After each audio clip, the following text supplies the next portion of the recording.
कदम कदम पर बहारों ने साथ छोड़ा। ऐ मेरे दोस्त, कदम कदम पर बहारों ने साथ छोड़ा और ज़रूरत पड़ी तो यारों ने साथ छोड़ा।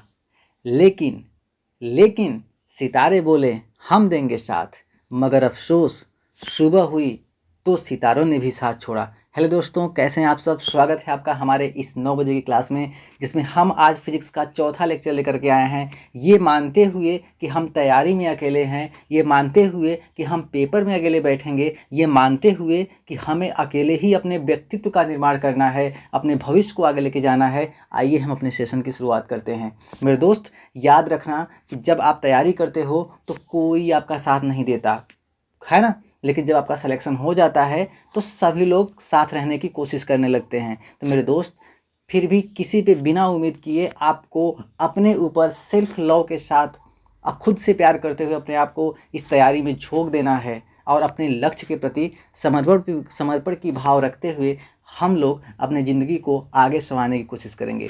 तो चलिए, आज की सेशन में जितने लोग भी जुड़े हैं, वैशाली मैम, पिंकी मैम, राकेश जी, विदित जी, प्रभाकर और विजय शंकर काली,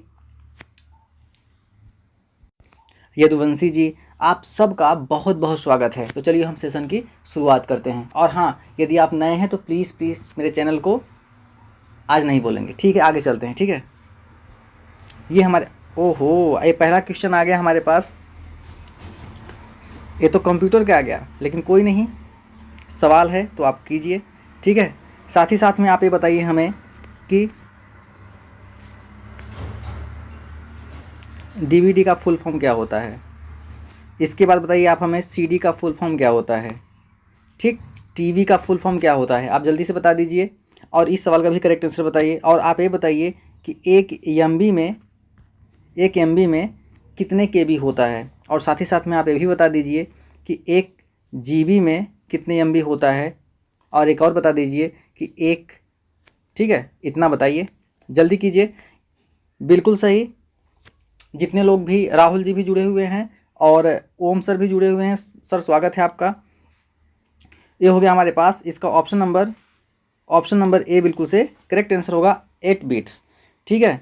तो टीवी क्या होता है, टेलीविज़न होता है, डिजिटल वर्सेटाइल डिस्क होता है, कॉम्पैक्ट डिस्क होता है, ठीक है। इसका फुल फॉर्म, आपको बहुत सारे फुल फॉर्म भी, इसका मतलब, अच्छा, ये रखने का मतलब सिर्फ ये है कि आपको जो टर्मिनोलॉजी है कंप्यूटर को आपको पढ़ने कैसा है, इससे आपको मतलब इससे जानकारी मिल सकती है कि आपको फुल फॉर्म भी पूछा जाता है ना, ईपी रोम, है ना। ये सब सारी चीज़ें आपको पता होना चाहिए, बस इसीलिए। हालांकि ये जल्दी पूछा नहीं जाएगा, लेकिन जब भी हम कोई चीज़ आपसे पूछते हैं तो इसका मतलब ये होता है कि इस टाइप के मिलता जुलता सवाल पूछा जाता है, ठीक। और ये आपसे पूछा नहीं जाएगा। एक एमबी में पूछा गया है अब तक। आप कंप्यूटर का पेपर पिछले साल का देख सकते हैं, तो देख उसमें देखा जाएगा 1024 केबी होता है एक एमबी में। 1 जीबी में कितना होता है एमबी, 1024, क्या बताइए, एमबी इक्वल टू क्या, 1 जीबी। तो ये इसका करेक्ट आंसर होगा। आई होप यहाँ तक क्लियर होगा। बहुत ही आसानी से हम लोगों ने पहले सवाल को फिनिश कर दिया। मेरे दोस्त, याद रखना, कंप्यूटर को बिल्कुल से आपको एक ऊपर आपको पढ़ना पड़ेगा। जितने भी आपके आउटपुट इनपुट डिवाइस है, जो हायरार्की है कंप्यूटर का, ये भी आपको पढ़ना पड़ेगा। यदि यहाँ पे तो सेशन चलेगा, यदि आपका नियरेस्ट में कोई पेपर है तो प्लीज़ आप कंप्यूटर को भी साथ में मत छोड़िएगा, ठीक है ना, ताकि अफसोस ना करना पड़े अपना सब कुछ। आप एक बार मेरे दोस्त बताओ कि यदि ये बताओ कि आपको यदि 500 मीटर की तैयारी करनी होती है तो आप क्या 500 मीटर दौड़ की तैयारी करोगे? नहीं ना। यदि आपको 500 मीटर दौड़ निकालना है तो आप 1500 मीटर की तैयारी करके जाओगे, ठीक है। यही है कि यदि एक भी कंप्यूटर का पेपर यदि प्रश्न में आ गया, जनरल अवेयरनेस में सब कुछ आता है, इसलिए आपको कुछ भी नहीं छोड़ना है। टेक्निकल में सबका पढ़ने का मन होता है, लेकिन नॉन टेक कोई नहीं पढ़ता, या फिर जिस सब्जेक्ट से आपको लगाव लग जाता है आप वहीं बार बार पढ़ते हैं। ऐसा नहीं होता है, आपको हर एक सब्जेक्ट को पढ़ना होता है। हर एक सब्जेक्ट को पढ़ने पर ही सिलेक्शन होता है, ठीक है। तो इस बात को आपको ध्यान दे। तो कंप्यूटर भी आ गया बीच में, कोई नहीं, नेक्स्ट क्वेश्चन साइंस का ही है, ये देखिए, ठीक है। और एसएससी में आया है, और इस टाइप के सवाल है ना, आरआरबी भोपाल ने पूछा था। अंतर्राष्ट्रीय स्तर पर कच्चे तेल को मापने की इकाई क्या होती है, ठीक है। और कच्चे तेल की मापने की इकाई क्या होती है, आप जल्दी से बता दीजिए। और आप साथ ही साथ में बताइए, आप साथ ही साथ में ये बता दीजिए कि जो हमारे पास ऑयल है, तेल और वाटर है, इनमें कौन भारी होगा, किसका घनत्व ज़्यादा होगा, आप ये बता दीजिए, ठीक है। आप साथ ही साथ में ये भी बताइए कि जो हमारे पास तेल होता है वो पानी के ऊपर तैरता है क्यों? जो तेल होता है वो पानी के ऊपर तैरता है क्यों? ये भी बात बताइए आप।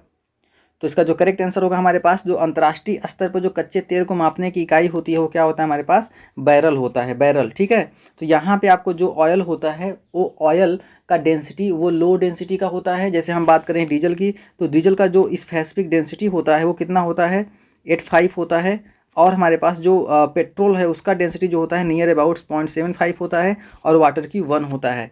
इसका मतलब ये हुआ कि वाटर की जो डेंसिटी है, जो घनत्व है हमारे पास, है ना, स्पेसिफिक डेंसिटी, है ना, विशिष्ट घनत्व, अपेक्षित घनत्व कितना हुआ? यदि 1 हुआ तो इसका मतलब ये हुआ कि जब भी आप पानी के ऊपर यदि तेल को डालेंगे आप, तो वो उसके ऊपर तैरना शुरू कर देगा।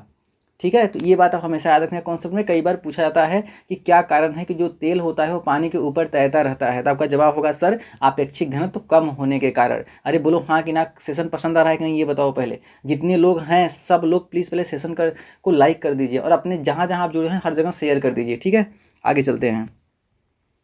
ठीक, ये आप बताइए, इसका यूनिट बताइए आप जल्दी से जल्दी। ठीक, तो ये हमारे पास यूनिट होगा, क्षेत्रफल का यूनिट क्या होता है? ये होता है हमारे पास मीटर का स्क्वायर। आयतन क्या होगा हमारे पास? Metre cube. जल्दी से, घनत्व क्या होता है? किलोग्राम पर मीटर क्यूब होगा। गति मतलब मोशन, मोशन मतलब वेग, वेग मतलब मीटर पर सेकेंड।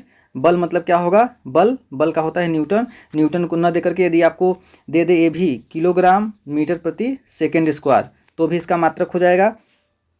बल की जब भी बात आए तो बल में याद रखना कि बल का मात्रक हमारे पास डाइन भी होता है। क्या होता है? डाइन भी होता है। और 1 न्यूटन में 10⁵ डाइन होता है। 1 न्यूटन में 10⁵ डाइन होता है। या फिर आप ऐसे कह लीजिए कि सर एक डाइन में 10⁻⁵ न्यूटन होता है। साथ ही साथ में कार्य का मात्रक जूल होता है, लेकिन जूल कार्य का जो सीजीएस मात्रक होता है वो अर्ग होता है। तो हम अर्ग और जूल में एक रिलेशन होता है ना। तो क्या होता है कि 1 जूल में 10⁻⁷ अर्ग होता है, सॉरी +7, है ना, +7 अर्ग होता है। लेकिन एक अर्ग में 10⁻⁷ जूल होता है।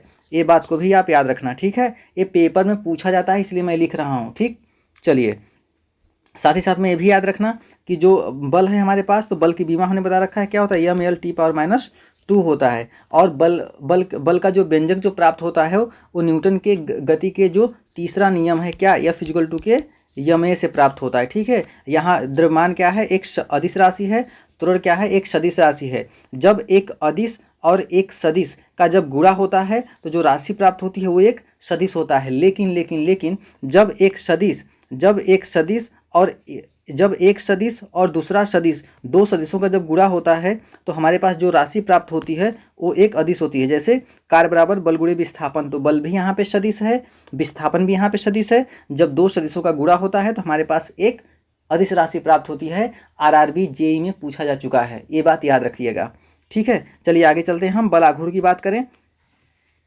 बल आघूर्ण, तो बल आघूर्ण क्या होता है? टाउ क्या होता है? F/d।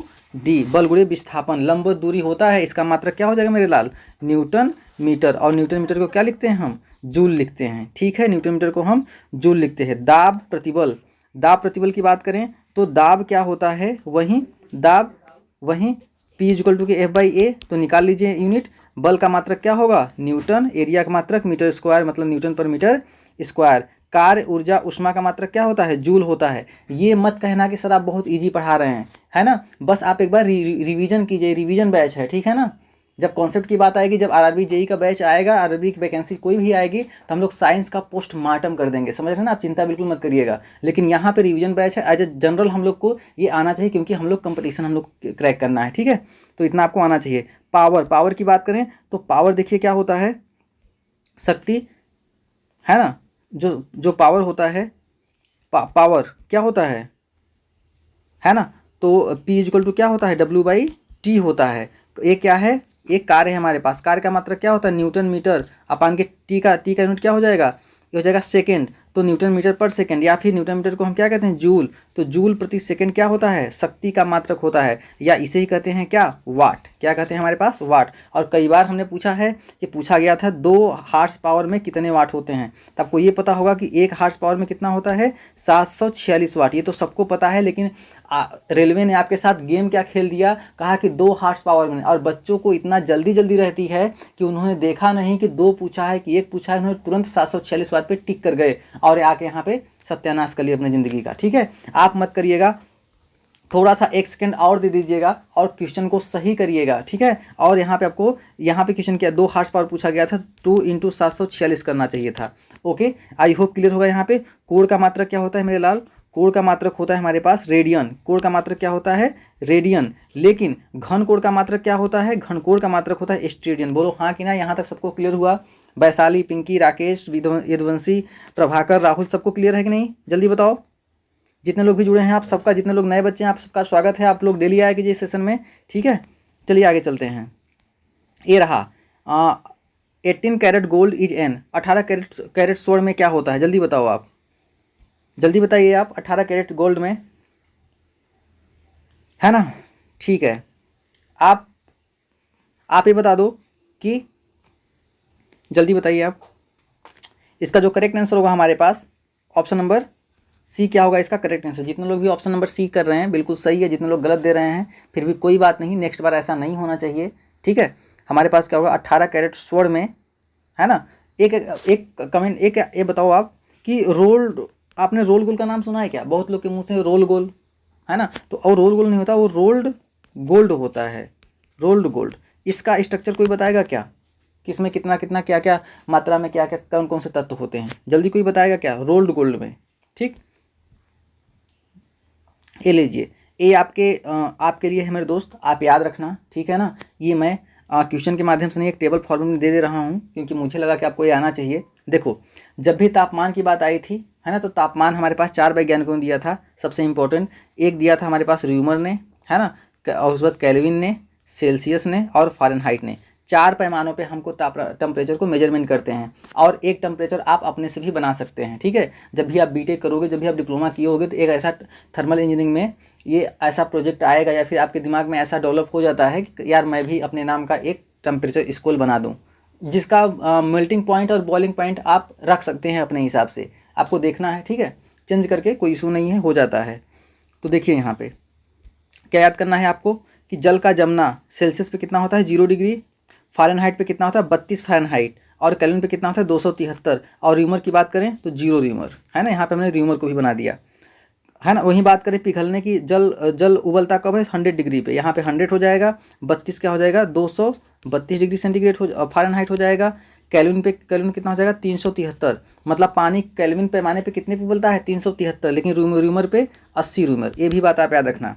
पूछा जाता है कि केल्विन पैमाने पे पानी का क्वथनांक कितना होता है, तो आप तुरंत इसमें 100 जोड़ देंगे हम। कमरे का ताप कितना होता है 27 डिग्री मान के चलते हैं आप, कोई 25 भी कहीं 30 भी, और जनरली कितना 25 से 30 के बीच में। फ़ारेनहाइट इतना हो गया 80, और ये 300 केल्विन। मानव शरीर का ताप, ये इंपॉर्टेंट है। देखो क्या है ना, कि ये आप निकाल लोगे। सब लोग सोच रहे होंगे सर हमारे पास तो फार्मूला पता है, हम तो निकाल लेंगे। मेरे दोस्त 30 सेकंड के लिए क्वेश्चन आते हैं आपके पास, फार्मूला लिखो C/5 बराबर के K-273 तो नहीं कर पाओगे ना आप। आपको क्या है, स्पीड चाहिए, आपको कम टाइम में ज़्यादा क्वेश्चन करना है। तो मेरे लाल याद कर लो, ठीक है ना, क्योंकि आपको कंपटीशन आज की डेट में कंपटीशन इस बात पे बिल्कुल नहीं निर्भर कर रही है कि आप कितने क्वेश्चन कर रहे हो। कंपटीशन इस बात से हो रही है कि आप मैक्सिमम सवाल कितने कम टाइम में कर रहे हो। जब मैक्सिमम सवाल को कम टाइम में करना है, तो जो चीज़ें याद करने वाली चीज़ें हैं आपको याद तो करना पड़ेगा। अब आपको ये मत अपने ईगो पिलाना कि हाँ तो मैं तो मैथ से पढ़ा हूँ सर, मैं तो इंजीनियर हूँ, या फिर मैं तो मैथ आती है अच्छे से, मैं वहाँ पे निकाल लूँगा झट से। भाई जितने में आप करोगे ना उतने में 3-4 सवाल हो जाएंगे जी के जीएस के। तो आप चुपचाप से याद कर लेना। मानव शरीर का ताप कितना हो जाएगा 87 डिग्री, जनरली 36.9 36.5 यदि आ जाएगा तो अप्रोक्सीमेट में इसको भी करेक्ट मान लेना, ठीक है ना। जिद मत करना सर इतना तो आया नहीं, है ना, हम तो बहुत है, हमने इस क्वेश्चन को छोड़ के चला गया। भाई अल्टीमेटली प्रेजेंट ऑफ माइंड में आपको एलिमिनेशन भी करना है। चारों ऑप्शन में जो बेस्ट मोस्ट अप्रोप्रिएट ऑप्शन होगा उसको भी टिक करके आना है। आप पढ़ के चाहे जो भी गए हों, समझ रहे हो आप। आपको ये जानना है कि आपसे एग्जामिनर चाहता क्या है। ठीक। और फ़ारेनहाइट की बात करें तो 98 फ़ारेनहाइट है और 310 केल्विन है। जल का उबलना देखिए 100 हो गया, 212 हो गया, है ना, 212 हो गया और यहाँ पे 373 हो गया। ठीक है, आई होप यहाँ तक क्लियर होगा। कल हमने बताया था क्या, एक ट्रिपल पॉइंट, है ना, क्या बताया था हमने, ट्रिपल पॉइंट बताया था।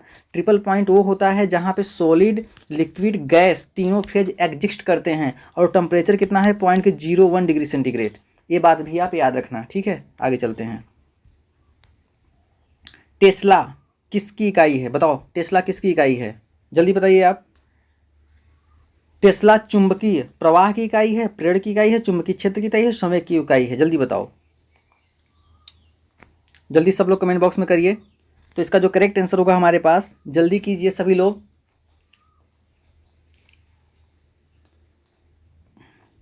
ठीक, इसका जो करेक्ट आंसर होगा हमारे पास ऑप्शन नंबर सी बिल्कुल करेक्ट होगा, चुंबकीय क्षेत्र। तो इसमें क्या भरा जाएगा, चुंबकीय क्षेत्र। अब आपसे सवाल है संवेग क्या होता है। सर जो संवेग होता है ना, संवेग होता है वो होता है द्रव्यमान गुरुत्वीय वेग। द्रव्यमान मतलब क्या हो जाएगा हमारे पास, संवेग को हम लिखते हैं पी से, पी इज इक्वल टू क्या हो जाएगा, यम इंटू भी। जब एम इंटू भी हो जाएगा तो इसका यूनिट निकाल लीजिए। द्रव्यमान का मात्रक हो गया किलोग्राम, है ना, ये वेग है, वेग का मात्रक क्या है, मीटर पर सेकेंड। क्या हो गया, पेन फिर नहीं चला, मीटर पर सेकेंड। तो ये हो गया हमारे पास इसका यूनिट। और एक बात और याद पूछा जाता है कि द्रव्यमान और गतिज ऊर्जा में क्या संबंध है। अरे कई बार प्रश्न पूछा है रेलवे में। जानते हो जो जनरल साइंस होता है ना, रेलवे में इतना भर भर के आता है, भर भर के आता है ना कि पूछो मत। लेकिन जनरल साइंस और जगह भी आता है, लेकिन उतना नहीं जितना कि रेलवे में आता है। ठीक है, ठीक। तो ये भी याद रखना, जो हमारे पास जो रिलेशन होता है गतिज ऊर्जा और संवेग में, वो होता है काइनेटिक एनर्जी। यहाँ पर मैं लिखता हूँ kinetic energy is equal to p square upon के 2m। ठीक है ना, कैसे आया मैं ये भी बता दूंगा, प्रूफ कर दूंगा यार। प्रूफ कर दूं क्या, ये लोग प्रूफ कर देते हैं। ठीक है, ताकि आपको लगे ना कि सर ने तो क्या याद कर लिया क्या, भाई मेरे ये लो। हाफ एम वी स्क्वायर होता है क्या, हाफ एम वी स्क्वायर क्या होता है, kinetic energy half m v square. लेकिन आपको क्या पता है, आपको ये पता है हमने क्या कर दिया, यदि आप जरा सा भी यदि इंजीनियरिंग मतलब जानते हो थोड़ा सा भी प्रिंसिपल, तो हम कह रहे हैं सर ऊपर नीचे हम एम से मल्टीप्लाई एम से डिवाइड कर दिया, कोई दिक्कत नहीं। बाकी हमने इसको उसको ऐसे रख दिया एम वी स्क्वायर। एक बताओ, तो ऊपर क्या हो गया हमारे पास, ऊपर हो गया कि half m square v square upon के यम। एक बात बताओ आप कि जो पी इक्वल टू होता है यम इंटू वी होता है, बताओ। तो यहाँ पे एम स्क्वायर वी स्क्वायर है, तो यहाँ के पी स्क्वायर लिख सकते हैं क्या, तो ये हो जाएगा काइनेटिक एनर्जी इक्वल टू के पी स्क्वायर के अपान 2m। ये हमारे पास प्रूफ हो जाता है। ठीक है, वेरी गुड, आगे चलें। ये लो सवाल। आप देखो, ये मत कहना सर रेलवे का आएगा तभी मेरे लिए जी के जीएस काम देगा। मेरे भाई ये गलतियां मत कर देना है आप, है ना, कि रेलवे की वैकेंसी आए तब जाके हम जी के जीएस पढ़ेंगे ना, गलती कभी नहीं। एक भी क्वेश्चन यदि एसएससी जेईई में आ गया ना, तो आपका खड़िया खड़ी बिस्तरा गोल कर देगा, वहीं से आपका सिलेक्शन होगा कि नहीं होगा ये भी बहुत बड़ी बात हो जाती है। और 0.25 नंबर, 1 नंबर 2 नंबर से सिलेक्शन का रुकना मुझसे बेहतर कोई नहीं जानता कि कितनी प्रॉब्लम होती है। ठीक है, इसलिए दबा के पढ़ो एकदम से, जितना पढ़ा रहे सफिशिएंट है। मुझे पता है कि आपको क्या आना चाहिए क्या नहीं आना चाहिए, फालतू दिमाग आपको नहीं लगाना है। देखो, जब लिफ्ट से सवाल बनते हैं हमेशा, कोनो एग्जाम नहीं, चाहे सीजीएल हो, चाहे सीएचएसएल हो, एमटीएस हो, पुलिस हो, किसी भी में भी ये सवाल हमेशा बनता है। जब लिफ्ट ऊपर की ओर जाती है तो पिंड का भार क्या होता है, पिंड का भार आपको बढ़ा हुआ प्रतीत होता है या फिर बढ़ता है। जब लिफ्ट नीचे की ओर आती है तो जो पिंड का जो भार है घटा हुआ प्रतीत होता है। क्या होता है, घटा हुआ प्रतीत होता है। याद रखना मेरे दोस्त, हम कभी जब साइंस का डिटेल अध्ययन करवाएंगे ना, एकदम अच्छे से कॉन्सेप्ट बूस्टर लाएंगे कोर्स, तो उसमें यूट्यूब पे रहेगा, चिंता मत करना, पेड नहीं रहेगा। तो उसमें हम लोग अच्छे से कॉन्सेप्ट को समझेंगे। जी का मान अधिकतम कहाँ होता है, याद रखना, ध्रुवों पर। ध्रुव मतलब पोल पे। जी का मान न्यूनतम कहाँ होता है, न्यूनतम होता है हमारे पास विषुवत रेखा पर। कहाँ पर, इक्वेटर पर, विषुवत रेखा पर। आई होप क्लियर होगा यहाँ तक। और साथ ही साथ में पृथ्वी की सतह से ऊपर या नीचे जाने पे जी के मान में क्या होता है भाई, ऊपर नीचे जाने पे जी का मान क्या होता है, घटता है। ऊपर जाओगे तो भी घटता है और नीचे जाओगे तो भी घटता है। ठीक है, ऊपर जाओगे घटते घटते घटते घटते घटते घटते एक ऐसा टाइम आएगा जहाँ पे जी का मान क्या हो जाएगा, जीरो हो जाएगा। जहाँ जी का मान जीरो हो जाएगा वह उसके बाहर कोई भी चीज़ जा ही नहीं सकती। समझ गए। एक बात और याद रखना, यदि आप यहाँ से कोई भी चीज़ को फेंके, है ना, मैं फ्रेश पेज पे बता दूं क्या, फ्रेश पेज है क्या, नहीं फ्रेश पेज तो नहीं है, चलो यहाँ पे है फ्रेश पेज। देखो, यदि हमारे पास क्या है कि ये हमारे पास कुछ बिल्डिंग है ना, याद रखना ये बिल्डिंग है। ठीक, यहाँ से कोई चिंटू है हमारे पास, ये कोई पत्थर को फेंकता है, ये पत्थर यहाँ पे जाता है ऐसे स्पीड से। तो ये ऊपर जब जा रहा है तो मान लो यहाँ पे जी रहा होगा, यहाँ पे 2G रहा होगा, यहाँ पे 3G। तो ऐसे जैसे से बढ़ते बढ़ते जाया, है ना, यहाँ पे मान लो यहाँ पे 4G स्पीड से भेगा तो यहाँ पे 2G हो, यहाँ पे 3G हो गया, यहाँ पे 2G हो गया, यहाँ पे G हो गया। जैसे G बराबर 0 हो जाएगा वहीं से इस पिंड का जो ये जो चिंटू पिंड फेंका होगा वो नीचे आना शुरू हो जाएगा। समझ रहे हैं? तो ये होता है हमारे पास मोशन अंडर ग्रेविटी। हम लोग पढ़ेंगे डिटेल में, ठीक है, चिंता मत करना। और ये मत सोचना कि ये अलग से कोई कोर्स है ना, ये जनरल अवेयरनेस में आपको आना चाहिए इतना, ठीक है। चलिए नेक्स्ट सवाल, निम्न में कौन सा द्रव्यमान की इकाई नहीं है ना। एक बात और याद रखना हमारे पास, जब भी मापन आया हमारे पास, जब भी मापन आए, रिवीजन कर लो, मेरे लाल नौटंकी मत करो। ये देखो 3 मापन की पद्धतियाँ सबसे इंपॉर्टेंट है, क्या, FPS, CGS और MKS। और MKS को मॉडिफाइड करके क्या कर दिया गया, SI कर दिया गया। तो फुट पाउंड सेकेंड, सेमीग्राम सेकेंड, मीटर किलोग्राम सेकेंड। तो इसमें देखो क्या है, सेकेंड तीनों में कॉमन है ना। तो ये पूछ लिया जाता है कभी कभी कि ऐसा कौन सा मात्रक है जो कि तीनों पद्धतियों में कॉमन था, तो था सेकेंड हमारे पास। लेकिन यहाँ पे द्रव्यमान की कौन सी इकाई नहीं है, तो जरा देखो, द्रव्यमान को पौंड होता है, जी हाँ यहाँ पे पौंड है सर, होता है, ये भी होता है। और हमारे पास क्या है, क्या किलोग्राम होता है, जी सर यहाँ किलोग्राम भी होता है, बिल्कुल होता है। ग्राम होता है, अरे लाल तीनों होता है। इसका मतलब डाइन नहीं होता, डाइन नहीं होता। डाइन किसका मात्रक होता है, फोर्स का मात्रक होता है डाइन। और एक डाइन में, अरे फिर से रट लो, 10⁻⁻5 न्यूटन, और 1 न्यूटन में 10⁻5 डाइन। माइनस प्लस का ध्यान देना, ठीक है, माइनस प्लस का। चलो ये लीजिए, ल्यूमेन किसका मात्रक है, ये लो, ल्यूमेन किसका मात्रक है, जल्दी कीजिए, ल्यूमेन किसका मात्रक है, जल्दी करिए, है ना। अब साथ ही साथ में जब मात्रक की बात ही आ जाए, अच्छा कोई कहता ना कि सर आप मात्रक क्यों जरूरी है, मैं क्यों पढ़ूँ, मैं सिचुएशन की तैयारी कर रहा हूँ, मात्रक, मुझे मात्रक से क्या मतलब है। तो मेरे दोस्त एक बात थोड़ा सा होल्ड करना, क्वेश्चन को, कमेंट को होल्ड करना। एक बात आप समझो, यदि मैं कहता हूँ, देखो मैं हूँ यहाँ पे, है ना, मैं यहाँ पे हूँ, यदि मैं कहूँ कि ऐसा है कि जो मेरा वज़न है ना, वो मेरा वज़न 40 एम्पियर का है, क्या सही है। हम कहें कि जो हमारी जहाँ पोस्टिंग हुई है, मतलब कि ओबरा और मिर्ज़ापुर की जो बीच की दूरी है ना, जो बीच की दूरी है वो 40 है ना, 40 डिग्री सेंटीग्रेड है। ओबरा और मिर्ज़ापुर के बीच की जो दूरी है वो 40 डिग्री सेंटीग्रेड है। हम कहें कि जो मेरा वज़न है, जो मेरा वेट है, जो मेरा वेट है वो 140 मीटर है। बताओ क्या सही है, क्या गलती हो रही है। यदि मैं कहूँ, है ना, यदि मैं कहूँ कि जो मुझे परसों दिन जो बुखार आया था ना, जो परसों दिन बुखार आया था वो 220 वोल्ट का बुखार आया था, क्या ये सही है। आपको सर क्या पागलपंथी कर रहे हो आप। आपके यहाँ पे जो आपका वजन हो सकता है वो किलोग्राम में होगा वजन सर, एम्पियर में थोड़ा होगा। आपकी लंबाई मीटर में होगी, उसमें थोड़ा नहीं होगा। आपके ओबरा और मिर्ज़ापुर की जो बीच की दूरी है वो 40 मीटर हो सकती है, 40 सेंटीमीटर हो सकती है, 40 किलोमीटर हो सकती है, 40 मील हो सकती है, लेकिन सर 40 डिग्री सेंटीग्रेड तो कभी ज़िंदगी में नहीं होगा। ये तो बुखार, एक टेम्परेचर का मापन है।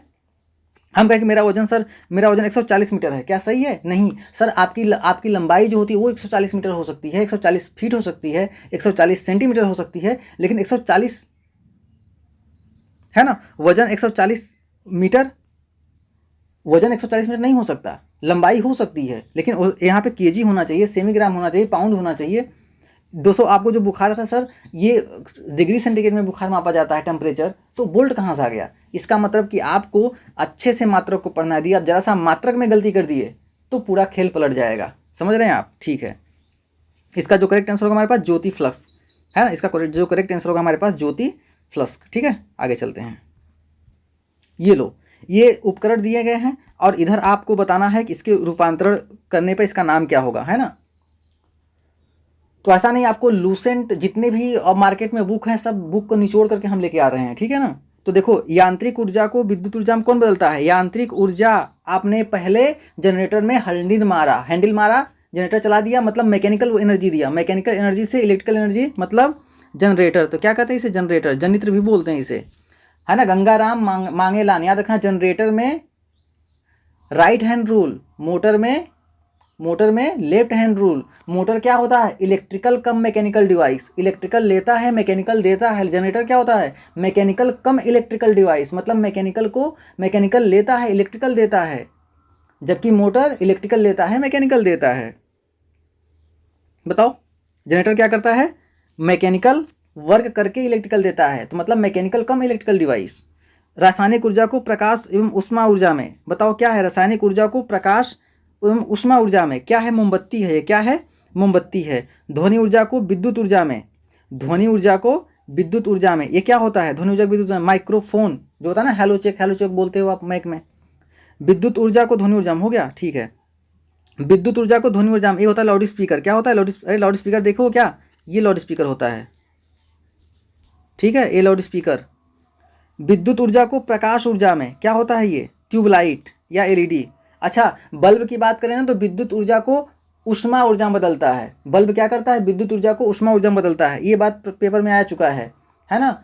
और एक बात और याद रखना, विद्युत ऊर्जा को प्रकाश एवं ऊष्मा ऊर्जा में, देखो तो यहाँ इसके लिए हमारे पास बल्ब होगा, क्या होगा इसके लिए बल्ब। रासायनिक ऊर्जा को विद्युत ऊर्जा में, रासायनिक ऊर्जा को विद्युत ऊर्जा में क्या होता है, बैटरी होती है भाई, बैटरी, उसके अंदर क्या होता है रसायन तो भरे, विद्युत अब घट ही तो भरे रहते हैं। यांत्रिक ऊर्जा को ध्वनि ऊर्जा में, बताओ यांत्रिक ऊर्जा को ध्वनि ऊर्जा में बताओ जल्दी कमेंट बॉक्स में लास्ट, ठीक है आगे चलते हैं। 1 माइक्रोन बराबर होता है, जल्दी बताइए 1 माइक्रोन बराबर होता है, ठीक। साथ ही साथ में आप ये बताओ कि हम मीटर के करस्पॉन्डिंग में बात करें हम तो 1 सेंटीमीटर में कितने मीटर, 1 मिलीमीटर में कितने मीटर, 1 माइक्रोमीटर में कितने मीटर, 1 नैनोमीटर में कितने मीटर, 1 एंगस्ट्रॉम में और 1 पीको में, जल्दी बता दीजिए इसका।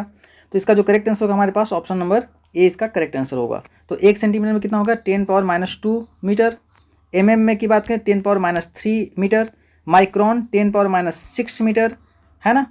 नैनो की बात करें तो 10⁻⁹ मीटर, एंगस्ट्रॉम 10⁻10 मीटर, पीको की बात करें 10⁻12 मीटर। यहाँ तक कंफर्म हुआ कि नहीं, चलिए वेरी गुड आगे चलें। ये लीजिए जल्दी बताइए सब लोग, क्वेश्चन 1 नंबर का है, कोई भी क्वेश्चन ऐसा नहीं है जो काटने लायक हो, ठीक है। तो ये मत कहना कि सर ये जो क्वेश्चन है ना, क्वेश्चन कहाँ से आप ला दिए हैं, क्वेश्चन वही लाए हैं जो आपके लिए ज़रूरी है, ठीक है।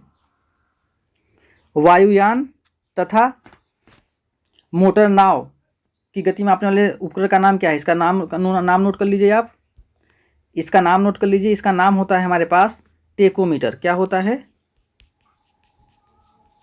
टेकोमीटर। पानी के अंदर ध्वनि तरंगों की गणना करने वाले उपकरण का नाम जल्दी बताओ, ठीक है। तो इसके लिए क्या हो जाएगा हमारे पास हाइड्रोफोन, क्या हो जाएगा इसके पास हाइड्रोफोन। उड़ते हुए विमान की ऊंचाई नापने वाला उपकरण क्या होता है ये बताओ, क्या होता है बताओ क्या होता है अल्टीमीटर, क्या होता है हमारे पास अल्टीमीटर। हवा की शक्ति एवं गति मापने वाला एनीमोमीटर, क्या होता है एनीमोमीटर। याद कर लेना किसकी सहायता से समाचार स्वतः ही टाइप होते रहते हैं, टेली प्रिंटर, क्या होता है उसका नाम टेली प्रिंटर। आई होप यहाँ तक क्लियर हुआ, ठीक है। चलिए आगे चलते हैं। प्रकाश वर्ष निम्नलिखित में किसका मात्रक होता है, प्रकाश वर्ष बताओ, प्रकाश वर्ष किसका मात्रक होता है, जल्दी बताओ आप जितने लोग भी जुड़े हैं। बिल्कुल सही है, इसका जो यूनिट होगा हमारे पास एस्ट्रोनॉटिकल डिस्टेंस, खगोलीय दूरी। और आपको पता होगा कि जो प्रकाश वर्ष होता है, एक प्रकाश वर्ष में 9.46 × 10⁻15 मीटर, या फिर कह सकते हो आप अप्रॉक्सीमेटली 10⁻16 मीटर, है ना। 9.46 है तो इसको हम 10 लिख सकते हैं, तो 1 हो जाएगा, ठीक है ना, ये बात याद रखना। और एक पारसेक में क्या होता है 3.26 प्रकाश वर्ष, लाइट ईयर, है ना, प्रकाश वर्ष, ठीक। तो ये बात भी आप याद रखना। आगे चलें, ठीक है। क्या हुआ, सब लोग की यूनिट एनर्जी डाउन हो गई क्या, सेशन पसंद नहीं आ रहा है, इतना बुरा पढ़ा रहे हैं, जल्दी बताओ जल्दी बताओ। चलिए, भूकंप का पता लगाने वाले उपकरण का नाम क्या है, सिस्मोग्राफ, क्या नाम है इसका सिस्मोग्राफ। अंतरिक्ष में आने जाने वाले वायुयानों की स्थिति ज्ञात करने का काम कौन आता है, ये आता है रडार, कराया था क्या, radio detection and training, radar. सूर्य का ताप, रेडियो डिटेक्शन एंड ट्रेनिंग, मतलब रेडियो के तरंग के थ्रू हम क्या डिटेक्ट कर लेंगे, है ना, कि वायुमंडल में कौन कौन सा जहाज आ रहा है जा रहा है, जितने विमान होंगे, ताकि हम नेविगेट कर सकें उसको, ठीक है। सूर्य का तापमान ज्ञात करने के लिए कौन सा उपकरण प्रयोग किया जाता है? अरे याद रखो, क्या है इसका? पायरोमीटर। क्या नाम है इसका? पायरोमीटर। और याद रखना, सूर्य के नाभिक में कौन सी घटना हो रही होती है? नाभिकीय संलयन। बम में नाभिकीय विखंडन। अरे याद है कि नहीं? ठीक है। समुद्र के अंदर हृदय की जांच किससे की जाती है? कार्डियोग्राम से। किससे की जाती है? कार्डियोग्राम से। राइटिंग पे मत जाना, मैं मुंह से बोल रहा हूँ ना। Cardiogram, cardiogram. क्लियर? ठीक है। समुद्र के अंदर चलने वाले जलयान का नाम क्या है? सबमरीन होती है। क्या होती है? सबमरीन होती है। ठीक है, आगे चलते हैं। न्यूटन के पहले नियम को क्या कहते हैं? बताओ, न्यूटन के पहले नियम को क्या कहते हैं? न्यूटन का पहला नियम क्या था? Sir Isaac Newton. Sir Isaac Newton क्या थे? ये विज्ञान के पितामह थे, भौतिक विज्ञान के पितामह। ठीक है, इन्होंने बहुत अच्छे अच्छे सिद्धांत दिए। न्यूटन का तीसरा नियम बहुत ही फेमस है।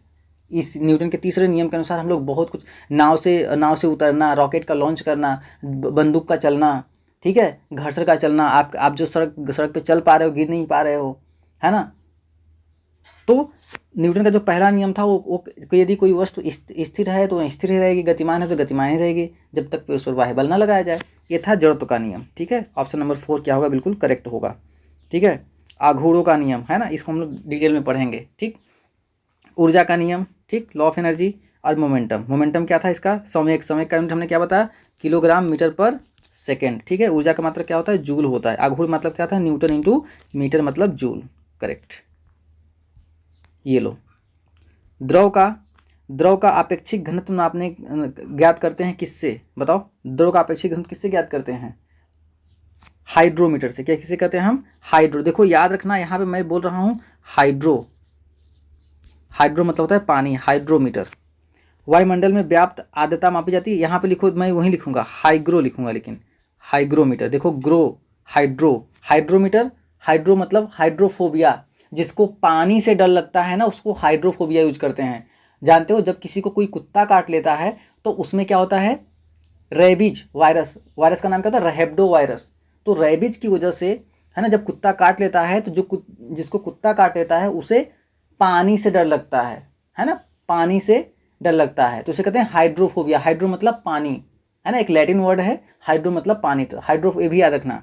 रेबीज की वजह से वायरस का नाम क्या है? रेहेब्डो वायरस। कुत्ते के काटने से क्या होता है? पानी से डर लगने लगता है। ठीक।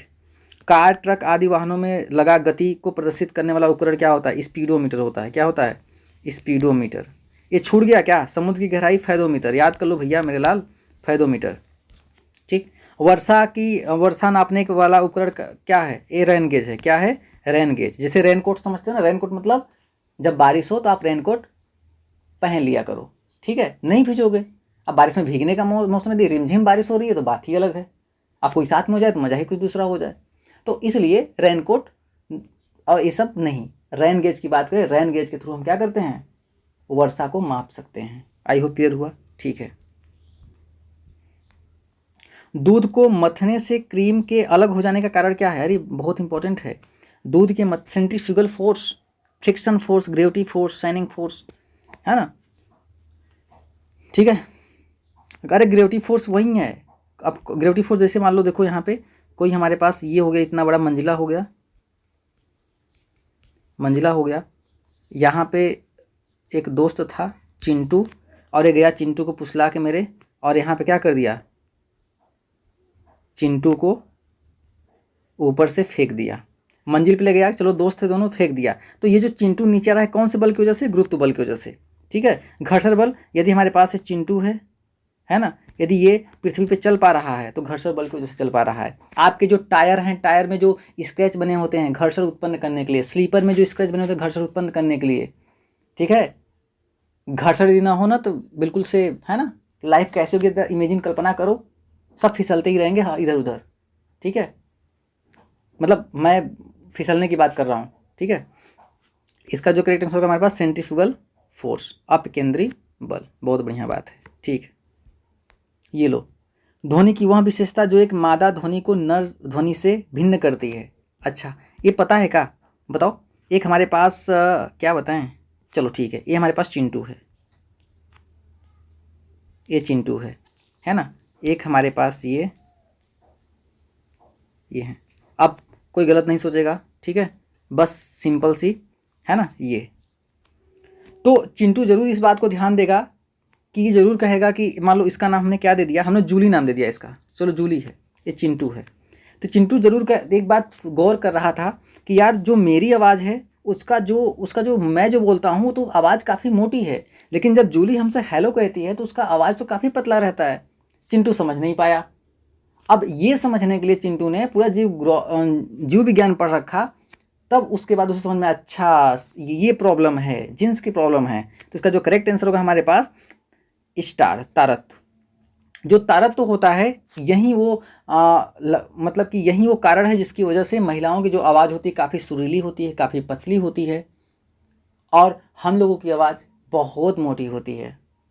ठीक है, मेरी नहीं, बहुत लोगों की होती है, ठीक है, सबकी। तो और फीमेल की क्या होती है, पतली होती है। रीजन क्या होता है, तारत्व की वजह से। ठीक, अच्छी बात है। अब एक जवाब उठता है कि इसी के साथ साथ में जो ध्वनि होता है, जो ध्वनि की स्पीड याद कर लो, 332 मीटर पर सेकंड किस में होती है, ज़रा बताओ। 332 मीटर पर सेकंड ये किस में होती है, और 1440 किस में होती है बताओ। 5110 मीटर पर सेकंड किस में होती है ये भी बताओ। और साथ ही साथ में बताओ क्या वैक्यूम में, है ना, निर्वात में ध्वनि चल सकता है कि नहीं, बताओ आप। ये होती है हमारे पास हवा में, ये होता है हमारे पास जल में, ये होता है हमारे पास किस में, ठोस में। किस में, ठोस में। देखो निर्वात में ध्वनि नहीं चल सकती। कैसे, यदि आपने कार में, मान लो चिंटू कार में बैठ गया और कार का शीशा बंद कर दिया, अब पता चला कि चिंटू का मोबाइल छूट गया है, आप चिल्ला रहे हो चिंटू चिंटू चिंटू, वो चिंटू देख नहीं रहा, आप बाय बाय कर रहे हो, पता नहीं उसको समझ में नहीं आ रहा। क्यों, क्योंकि जो आपने उसको आइसोलेट कर दिया तो आवाज़ जाएगा ही नहीं। क्यों, क्योंकि जो ध्वनि है वो उसे संचरण के लिए एक माध्यम की आवश्यकता है। माध्यम कुछ भी हो चलेगा, लेकिन जो प्रकाश है, प्रकाश को चलने के लिए माध्यम की आवश्यकता नहीं होती। ठीक, ये लीजिए, 2 बार आ गया क्या, तो फिर से एक बार कर लेते हैं। द्रव का अपेक्षिक घनत्व किससे मापा जाता है, हाइड्रोमीटर। वायुमंडल में व्याप्त आर्द्रता किससे मापा जाता है, हाइग्रोमीटर। समुद्र की गहराई, फैदोमीटर। कार, ट्रक आदि वाहनों में लगा गति को प्रदर्शित करने वाला जो मीटर होता है उसको क्या कहते हैं, स्पीडोमीटर। वर्षा नापने वाले उपकरण का नाम, रेन गेज। ठीक है, निम्नलिखित में किसका ध्वनि के वेग पर कोई प्रभाव नहीं पड़ता, बताओ। आर्द्रता, ह्यूमिडिटी, बताओ। इसका जो करेक्ट आंसर होगा हमारे पास, जल्दी बताइए सब लोग, क्या हुआ। पिंकी मैम, वैशाली मैम, विजय शंकर काली, वेदवंशी जी, विदित, राहुल, विनीत, क्या हुआ सब लोगों को, एनर्जी नहीं है क्या, खत्म हो गई। चलो, इसका जो करेक्ट आंसर हमारे पास प्रेशर। ध्वनि के वेग पर प्रेशर का कोई प्रभाव नहीं पड़ता, लेकिन आपको पता होगा कि जैसे जैसे हमारा टेम्परेचर को इंक्रीज करते हैं हम, तो क्या होता है, ध्वनि भी परिवर्तन होने लगता है। घनत्व क्या होता है, घनत्व में जल का घनत्व आप याद रखना इंपॉर्टेंट है, कितना होता है, 1000। पारे का याद करना 13.6 × 10⁻³ यूनिट याद रखना kg पर मीटर क्यूब, पूछा जाता है ना, ये बात पूछी जाती है। आर्द्रता का मापक, आर्द्रता किस में नापी जाती है, हाइग्रोमीटर, जबकि अपेक्षिक घनत्व किस में नापा जाता है, हाइड्रोमीटर। ये बातें याद रखना, ठीक है। और जो दाब का मात्रक होता है, दाब को देख लेते हैं थोड़ा सा, दाब का मात्रक पास्कल होता है, ठीक है, न्यूटन प्रति मीटर स्क्वायर। ये लो, आवर्तकाल आवृत्ति में क्या गुणनफल क्या कहते हैं, तो आपको पता होगा कि T = क्या होता है, 1/n, तो n इधर आ जाएगा, T × n = कितना हो जाएगा, 1। तो मतलब गुणनफल क्या होता है, 1। पेपर में पूछा जा चुका है रेलवे में, ठीक है। अल्टीमीटर क्या होता है, अल्टीमीटर बताओ, अल्टीमीटर क्या होता है, ऊंचाई नापने के काम आता है, ठीक। अमीटर क्या होता है, अमीटर विद्युत धारा नापने के काम आता है, विद्युत धारा, करंट। अरे जाके देखो समरसेबुल का पैनल, एक अमीटर लगा होगा, एक वोल्ट मीटर लगा होगा, ठीक है ना, ए भी लिखा रहता है उसमें, ठीक है। हालांकि मैं डीसी की रिस्पेक्ट में बात कर रहा हूँ, तो वोल्ट मीटर से हम क्या वोल्ट नापते हैं, अमीटर से हम क्या नापते हैं, विद्युत धारा। एक होता है गैलेनोमीटर, नाम सुने हो क्या, नाम सुने हो तो ये सानो बताओ। आइडियोमीटर क्या होता है, सिंपल, आइडियो मतलब क्या होती है, आवाज़ होती है, साउंड, आवाज़ की ध्वनिक तीव्रता नापने के लिए। बैरोग्राफ क्या होता है, ये होता है वायुमंडलीय दाब, है ना, वायुमंडलीय दाब का जो ग्राफ खींचा जाता है। ये लो, ध्वनि तरंगों में निम्न में कौन सी घटना घटित नहीं होती, ध्वनि तरंगों में, है ना, ध्वनि तरंगों में बताओ। अच्छा, जब आपसे प्रकाश पूछेगा ना, प्रकाश में यदि कोई ऑप्शन नहीं है तो प्रकाश एक कैसी तरंग है, क्या मानोगे आप बताओ। प्रकाश को यदि पूछेगा प्रकाश किस प्रकार की तरंग है, तो आप क्या मानोगे। यदि ऑप्शन में अनुदैर्ध्य अनुप्रस्थ दोनों दिया है तब तो ठीक है, नहीं दिया तब हमेशा अनुप्रस्थ पे टिक करके आओगे, ठीक है ना, अनुप्रस्थ पे टिक करके आओगे, ठीक। तो इसका जो करेक्ट आंसर होगा हमारे पास ऑप्शन नंबर 4 करेक्ट होगा, ध्रुवण, पोलराइजेशन, है ना। अब कहोगे सर पोलराइजेशन क्या होता है, बता दूं क्या पोलराइजेशन, सुन लो एक बार ध्यान से, ठीक है चलो हम बाद में बताएंगे पोलराइजेशन, है ना, कॉन्सेप्ट थोड़ा सा लंबा है तो टाइम लग जाएगा। क्वेश्चन जल्दी से कर लेते हैं। 20 हर्ट्ज से 20,000 हर्ट्ज की आवृत्ति वाले ध्वनियों को क्या कहते हैं, बताओ। 20,000 हर्ट्ज से, अच्छा ध्वनि की तीव्रता का मात्रक क्या होता है, बताओ। ध्वनि की तीव्रता, तीव्रता का मात्रक क्या होता है ये बता दो आप, है ना। ध्वनि की तीव्रता का मात्रक क्या होता है और आवृत्ति का मात्रक क्या होता है, जल्दी बताओ आप। आवृत्ति का मात्रक और साथ ही साथ में आवर्तकाल का मात्रक क्या होता है, ठीक। तो आवृत्ति का मात्रक क्या होता है, हर्ट्ज, इससे HZ से दिखाते हैं। ध्वनि की तीव्रता किस में नापी जाती है, बताओ बताओ। डेसिबल में, डेसिबल में। आवर्तकाल सेकंड में। इसका जो करेक्ट आंसर होगा हमारे पास श्रव्य तरंगे, ऑडियोबल साउंड्स, ठीक, ठीक है। ठीक है, आपको सेशन कैसा लग रहा है आप ज़रूर बताइए, ठीक है। ये सवाल आपके लिए मैं होमवर्क दूंगा, ठीक है। ये आप होमवर्क नहीं, आप कमेंट बॉक्स में खुद छापो, मैं देख रहा हूँ कितने लोग का सही होगा, क्योंकि आपने पढ़ रखा होगा श्रव्य, पराश्रव्य, अपश्रव्य, ठीक है। चमगादड़ कौन सी ध्वनि सुनता है, बताओ आप। पराश्रव्य, जल्दी बताइए। चलिए ऑप्शन नंबर डी क्या होगा इसका करेक्ट आंसर होगा, ठीक। आगे चलें, ठीक। सेकेंड लोलक का आवर्तकाल कितना होता है, अब जल्दी से खत्म करेंगे हम लोग 20 तक, ठीक है, क्योंकि समय हो चुका है और समय होगा, सब लोग जाएंगे नहीं, सुन लेंगे पहले, ठीक है। सेकेंड लोलक, तो आपको पता होगा कि जो आवर्तकाल होता है T=2π√L/G। तो जो आवर्तकाल होता है किस पे निर्भर करता है, ये यदि हम एक ही समय एक ही प्लेस को फिक्स कर दें तो जो आवर्तकाल होता है लंबाई पर निर्भर करेगा। लंबाई को 4 गुना कर देंगे तो √4 को बाहर निकले कितना हो जाएगा, आवर्तकाल 2 गुना होगा। इसको 16 गुना करेंगे तो ये कितना होगा, 4 गुना। इसको 144 गुना बढ़ा देंगे तो कितना बन जाएगा, 12 गुना। स्क्वायर तो याद है ना, चलो स्क्वायर याद है तो बताओ 38 का स्क्वायर कितना होता है, जल्दी कमेंट बॉक्स में छापो। अब 25 का घन क्यूब बताओ जल्दी से, 25 का क्यूब कितना होता है। और सुनो, आपको रीजनिंग भी पढ़ना है, जब रीजनिंग पढ़ना है तो इसका मतलब ये हुआ कि 1 से लेके 40 तक का स्क्वायर याद करना टिप्स पे, और 1 से लेके 25 तक का क्यूब, जितने भी परसेंटेज हैं, प्रॉफिट लॉस है, CI/PI है, सब कुछ एकदम अच्छे से आ जाएगा, ठीक है ना। और जो नंबर सीरीज है ये भी आपको पता हो जाएगा, इसलिए आप इतना कम से कम टिप्स पे याद करके रखो। इसका करेक्ट आंसर होगा हमारे पास 2 सेकेंड, सॉरी, ठीक है। चले आगे। A person experience weightless inside the artificial satellite because the force of attraction of the earth कितना होता है, जल्दी बताइए। बताओ, कृत्रिम उपग्रह के अंदर पृथ्वी पर भारहीनता का अनुभव, भारहीनता का अनुभव तभी होगा, देखो भारहीनता है, द्रव्यहीनता नहीं है, मतलब G0 है। इसका मतलब ऑप्शन नंबर ए क्या होगा, इसका करेक्ट आंसर होगा। अरे एक बात और याद कर लो यार, यदि हमारे पास पृथ्वी पे यदि G है तो चंद्रमा पे क्या हो जाएगा, चंद्रमा पे G/6 हो जाएगा।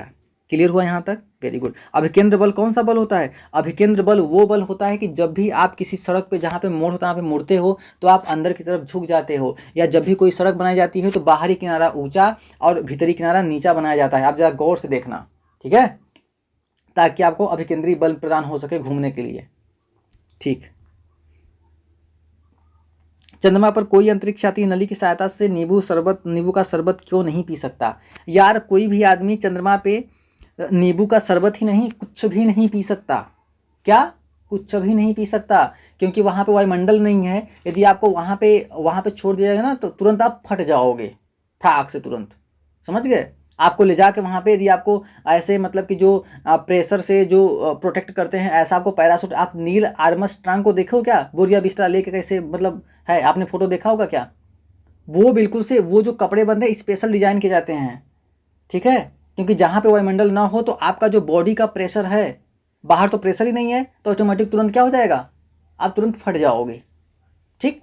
सुनो, क्या होता है, जैसे आप ऊपर जा रहे होते हो, एक ऐसे कल्पना करो जैसे आप पहाड़ों पे पृथ्वी तल से ऊपर जा रहे हो तो वायुमंडलीय दाब कम होने लगता है। जब वायुमंडलीय दाब कम होने लगता है तो आपके ब्लड प्रेशर की वजह से आपका ब्लड प्रेशर वायुमंडलीय दाब दोनों का जो बैलेंस है नहीं बन पाता और आपके शरीर से खून आने लगता है नाक से। अब वहाँ तो वायुमंडल है ही नहीं, वहाँ पे क्या होगा, यदि आपको छोड़ देंगे तुरंत आप फट जाओगे, चीथड़े हो जाएंगे बिल्कुल से, है ना। तो ये हो जाएगा हमारे पास, इसका जो ऑप्शन नंबर होगा क्या होगा, चंद्रमा पर कोई वायुमंडल नहीं है, ठीक है ना। और हाँ, चंद्रमा एकमात्र उपग्रह किसका है, पृथ्वी का, याद रखना। और कमेंट बॉक्स में ये भी छाप दो कि सबसे ज्यादा उपग्रह कौन से ग्रह के पास है, और कमेंट बॉक्स में ये भी छाप दो कि कौन सा ऐसे ग्रह है जिनके पास कोई उपग्रह नहीं है। अरे दिमाग को घुमाओ, ठीक है। चलो आगे, ये रहा हमारा आज का आखिरी सवाल। आखिरी सवाल बोले तो ठीक है। बरसात के दिन जल पर छोटी तेली परतों में चमकीले रंग दिखाई देते हैं, इसके किसके कारण होता है, बताओ जल्दी आप, है ना। ये आप बिल्कुल से एक कमेंट बॉक्स में करो, इसका जवाब हम नहीं देंगे। आपको एक बात बता दूं कि आप प्लीज़ इसका PDF जरूर रिवीजन किया कीजिए, और जिस तरह से मैं पढ़ाता हूँ उस तरह से आप भी पढ़ने की कोशिश किया कीजिए मेरे दोस्त, ठीक है। मैं ये नहीं कह रहा हूँ कि आप सिर्फ मुझसे ही पढ़िए, मैं ये ज़रूर कह रहा हूँ कि आप जहाँ भी पढ़िए आपका सिलेक्शन हो जाए, ठीक है। देखो क्या है कि मेरे अंदर इतनी एनर्जेटिक इसलिए रहती है क्योंकि मुझे पता है कि आपको इसी एनर्जी के साथ पढ़ना है। ऐसा नहीं कि मैं 35-40 साल 45 साल का हो गया हूँ, मैं पढ़ा ही रहा हूँ। मैं उन बच्चों से हमेशा मिलता हूँ जो बच्चे मेरे को फ़ोन करते हैं, कहते हैं सर सिलेक्शन नहीं हो रहा है, सुसाइड करने का मन करता है। लड़कियां भी दबाव देती हैं, सर इसी वैकेंसी के सहारे मुझे जीना है और ये वैकेंसी लेट हो रही है ना। तो बहुत सारे ऐसे, मतलब कि कभी हम बाद में डिस्कस करेंगे इन सब बातों को। इसलिए आप कम से कम, मैं कहता हूँ कि आप मुझसे कम से कम पढ़िए। आपको ये पहली बात तो मुझसे पढ़ने का सबसे पहला ये होगा कि आपको ये कभी नहीं आएगा कि हाँ मतलब कि आप नहीं कर सकते, क्योंकि मैं कर लिया हूँ तो आप कर लोगे, ठीक है। तो इन्हीं सब बातों के साथ आज के लिए बस इतना ही। Thank you, take care, bye bye.